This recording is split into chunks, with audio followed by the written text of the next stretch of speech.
8 injections a week over 10 weeks. So I you did 80 injections. Yeah. Yeah, I did 80 injections. Yeah. Yeah. So I used 80 needles. Yeah. HCG is used to stimulate natural testosterone production, to stimulate the testes to increase their natural production. Yeah. And then CJC ipamorelin, the peptide, that is used to create more growth hormone releasing hormone. So what that does, it attaches to your pituitary gland and it releases more growth hormone.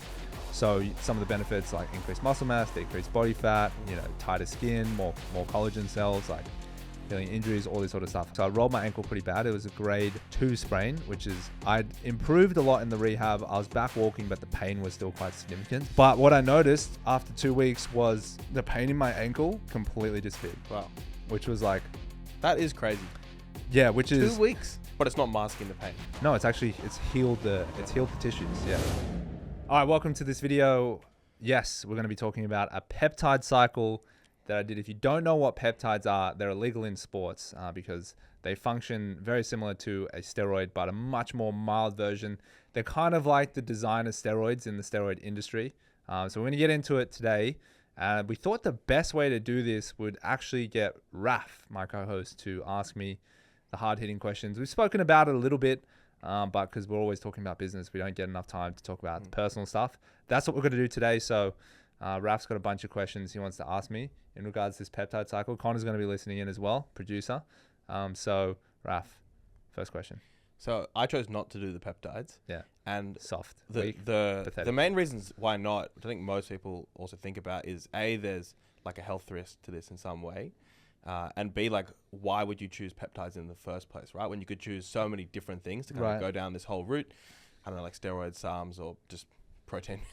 Protein powder. Ineffective. Protein powder. So why did you do the SARMs? Why did you do them in the first place?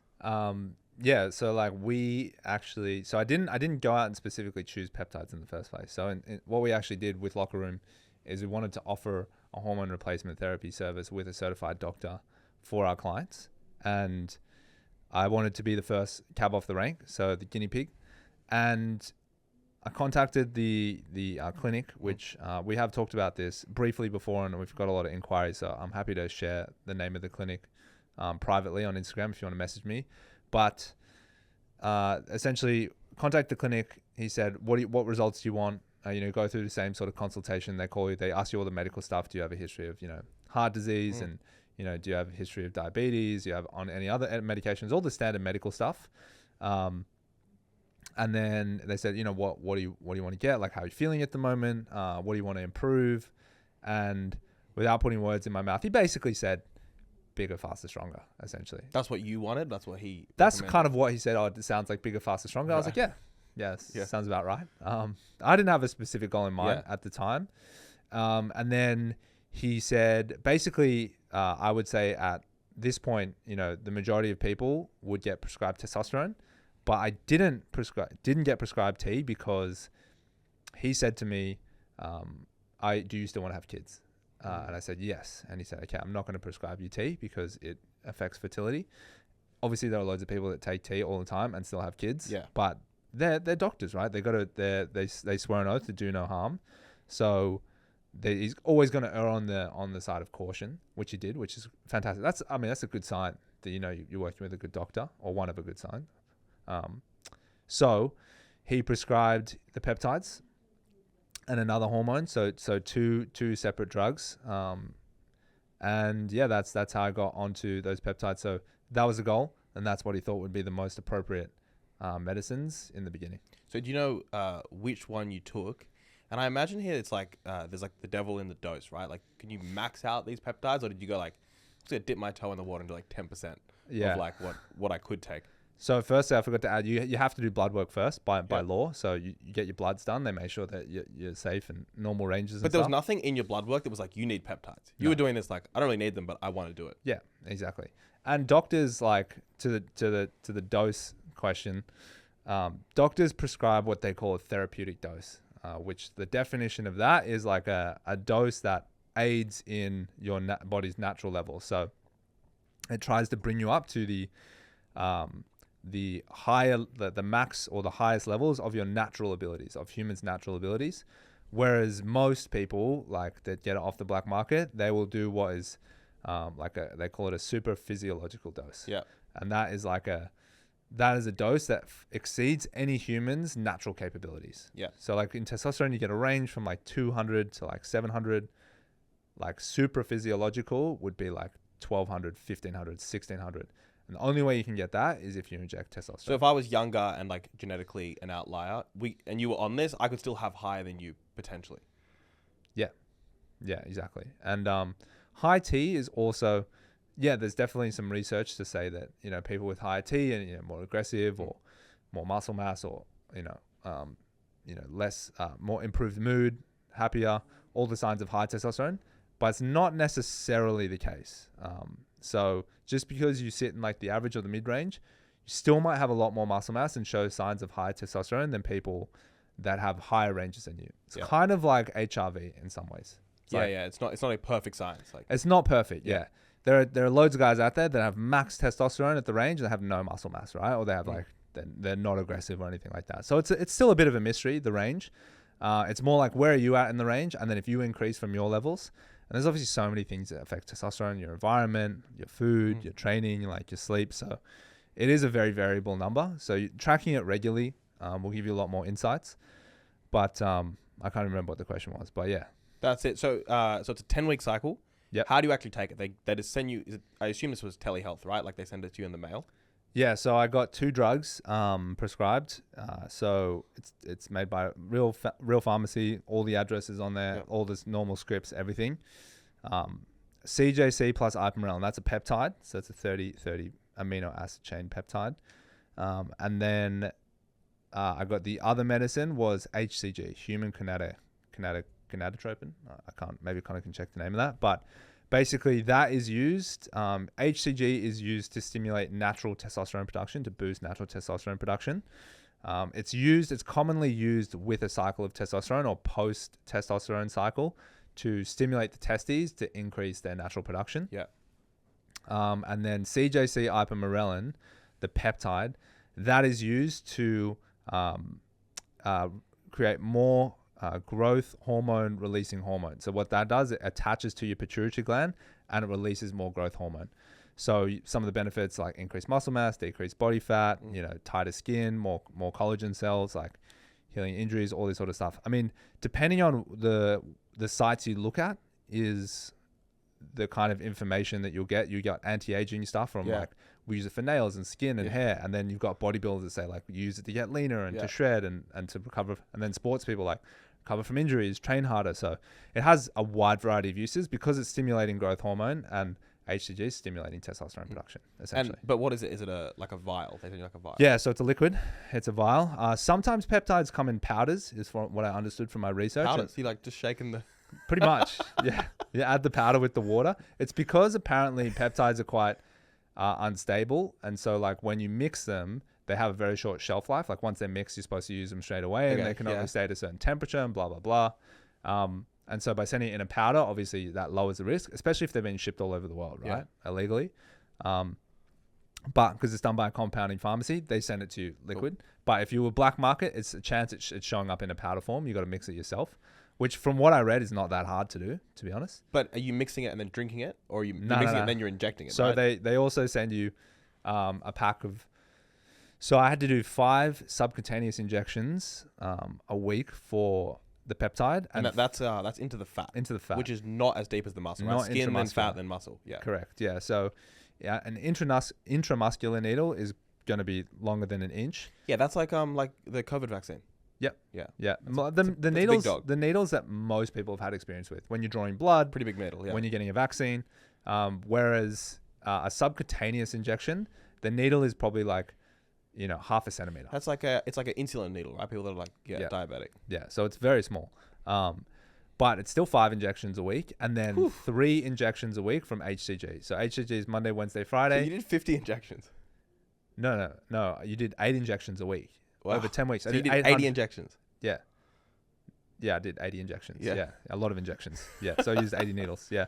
So they send you the needles in the mail, and they send you the medicines come in like a freezer box. So like those styrofoam sealed freezer boxes, but like an extra toughened one and like with ice packs on the inside and like properly sealed. Okay. and it's like got hazardous waste on it and stuff like that. So it's like a proper, it's like really secure package when you get it. So each needle already has it in there. Nothing. No, empty needles. Empty needles. Yeah. So and they send you alcohol swabs. So basically, they don't send you any instructions of how to inject. So I went on YouTube, bro. Yeah. Went on YouTube, started looking at ways to inject, because actually I was getting some irritation. So the best place to inject is like around the belly button for guys, like where you have the most fat. And like I got no fat there. I was getting some irritation around there because you're doing so many injections, right? So you're kind of going into the same area over and over again, and it was like getting a bit sore. And that was like every time your stomach would bump into something, it'd be a bit like sore, a bit annoying. So I started injecting into like the love handles at the back. But basically anywhere that's got fat, you could inject. You could. You would not inject anywhere on your arms or legs because they're too lean. But you're going to inject generally around your midline. And it's kind of the easier place to see. When it comes to intramuscular injections, like they say testosterone is best in the glute. Some people stick themselves in the quad or the delt. But with an intramuscular injection, you can cork your muscle pretty bad. Or you can damage it. And get infections and stuff. So if you're going to like lose a chunk of muscle due to an infection, you want it to be from your ass, not like your delt or your bicep or something, right? Did the injections, 8 a week. It's a little bit confronting if you haven't done it before, but you get pretty used to it at the end. And I'd say it's a mix between sometimes it went in and I could not even feel it, and other times it was excruciating, like it was being stabbed. Right. Yeah. But you get that variation even just when you go get vaccines and stuff, right?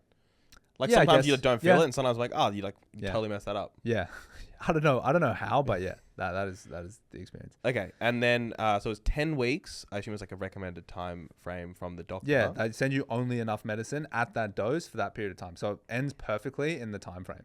And, I assume you stuck to all the injections. When did you start noticing stuff, and what did you notice? So when I was doing the research, the dosages they had me on was the lowest possible dosage that you can get. And not once did I consider increasing the dosage, because I wasn't really doing it. I was doing it just more experimentally. I wasn't trying to perform a certain way or look a certain way or anything. I was just trying to see what effects do these things have. And obviously you can get stronger effects if you increase the dose. So I'm like, I'll get the effect, and then I know I'll get more of this effect if I just increase the dose. And so, basically, did you ask what the effects were? Yeah. When did you notice it? What happened? Yeah. So the most dramatic effect that I had in this, so I've told this story before, I'll tell it again. I did a basketball injury in these shoes, actually, in, I think it was December. Yeah, I was going into the summer in 2021, and it was 3 months later. It was 12 weeks later. My ankle, so I rolled my ankle pretty bad. It was a grade 2 sprain, which is 1 grade below rupturing your ligaments. And I'd improved a lot in the rehab. I was back walking, but the pain was still quite significant. So much so that some days if I was walking and the pain hit, which I would say, when I say some days, every day, I would have to sit down on the sidewalk and move my ankle, which is annoying, right? If you're like in a rush, you're going to the gym from the train station, you got an appointment in 10 minutes, you got to be there.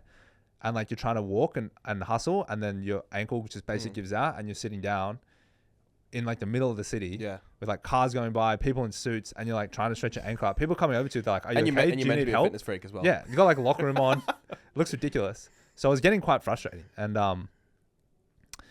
and then I was like reading about some of the effects, and most of the stuff I was reading is like, oh, look, at 3 or 4 weeks, you'll probably notice like you feel like you're recovering better from training, and maybe your skin looks better. And then maybe at like later in the cycle at like 8 weeks, 9 weeks, you'll start noticing body composition changes.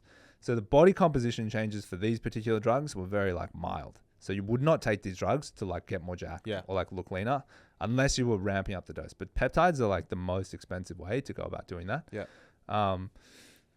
But what I noticed after 2 weeks was the pain in my ankle completely disappeared. Wow. Which was like... That is crazy.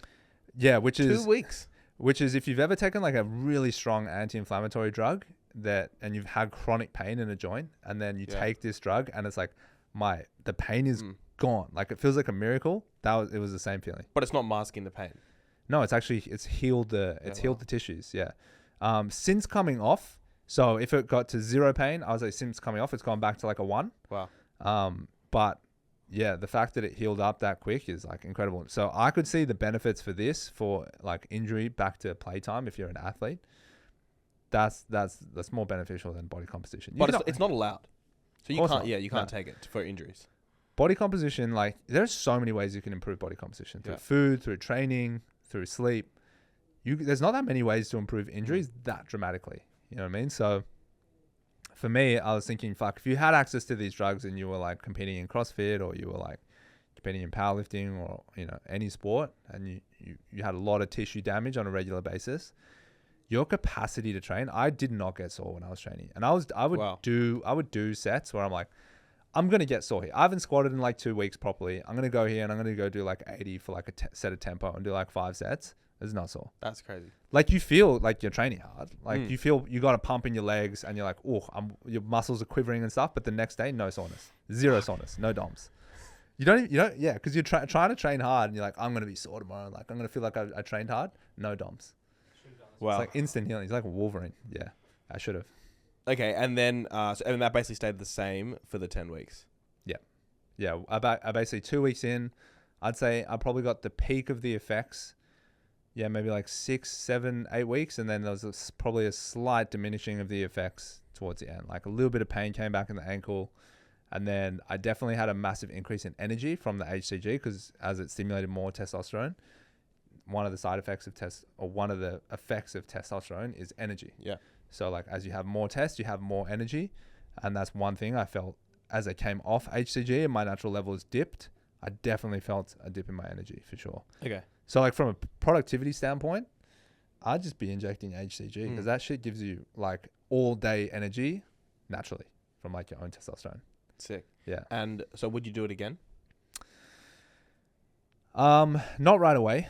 I don't have like a strong need. I didn't have a strong need then. I don't have a strong need now. But if I had an injury that was pretty serious, like my ankle, and I have not had an acute injury like that for a very long time, possibly like 10 years.